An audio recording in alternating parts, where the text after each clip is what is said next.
Hello beautiful people, welcome to KB Spiritual Life Channel. I'm KB and I'm a spiritual leader and teacher. My mission is to help uplift this planet and help people become better versions of themselves. So if you align with this mission, hit the like button and subscribe to my channel for more transcendent spiritual guidance. Today we're going to be talking about how to fix any relationship in your life. Let's jump in. So, we all live in our own realities. We all live in our own world. Your world is a reflection of who you are. Your relationships, the same thing, a reflection of your relationship with yourself. If we want to change issues in our relationships, we have to first look within and see what internal issue that relationship dynamic represents. As we make the necessary changes internally, our relationship dynamics externally will change and improve. You can look at our world as like a projection of who we are. For example, if you want to change what's on a movie screen, you have to first change what's on the projector.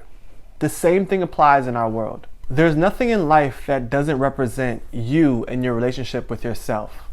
That's why you can go into someone's house and get a good idea of who they are. You are the creator of your reality. You are co-creating with God or the universe, whatever you like to call it, whatever you feel comfortable with. And all your power lies within you. Jim Rohn said it the best. If you want things to change, you have to change.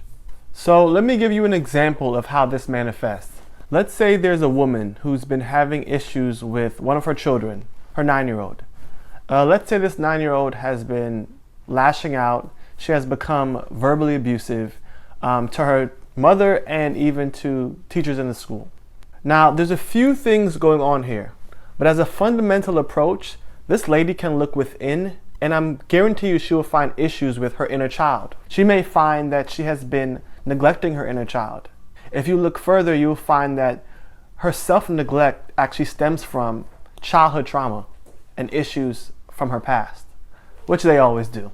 This is an example of something that is manifesting externally in her reality as a result of her neglecting her own inner child and her own internal issues.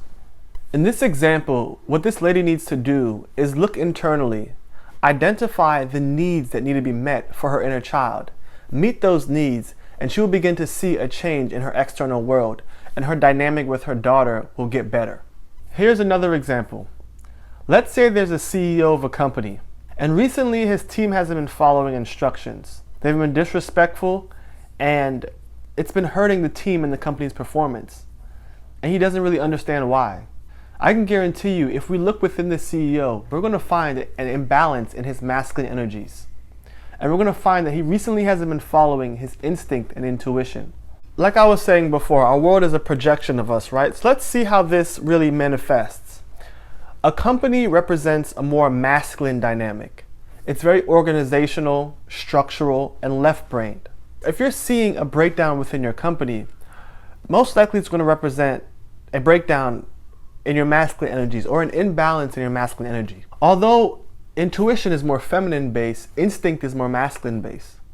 Of course, these two work together. So what we're seeing in this example is an imbalance in his masculine, him recently not following his instinct and intuition, making more, I'm sure, avoidant and fear-based decisions, and it's articulating itself as poor leadership skills and a breakdown within his company. So what we would need to do in this situation, or what he would need to do, is start following his intuition and his instinct and stop making decisions that are avoidant and based off of fear. Now, with these examples, there could be multiple different inner conflicts that are expressing themselves and causing these issues in these two people's lives. But these are some good examples that represent how our relationship with ourselves internally articulate itself or manifest itself in our world. In closing, the more we identify the inner conflicts within and work on ourselves, the more we see these changes manifested in our world. If you are having relationship issues, whatever relationship it is, a spouse, a boss, a friend, a pet, it doesn't matter because you have relationships with everything in your life. Take the time to look within and ask yourself, what inner conflict does this issue represent? What is this issue saying about my relationship with myself? And what changes do I need to make to improve this relationship? Thank you guys for joining me for another video. Much love to you all.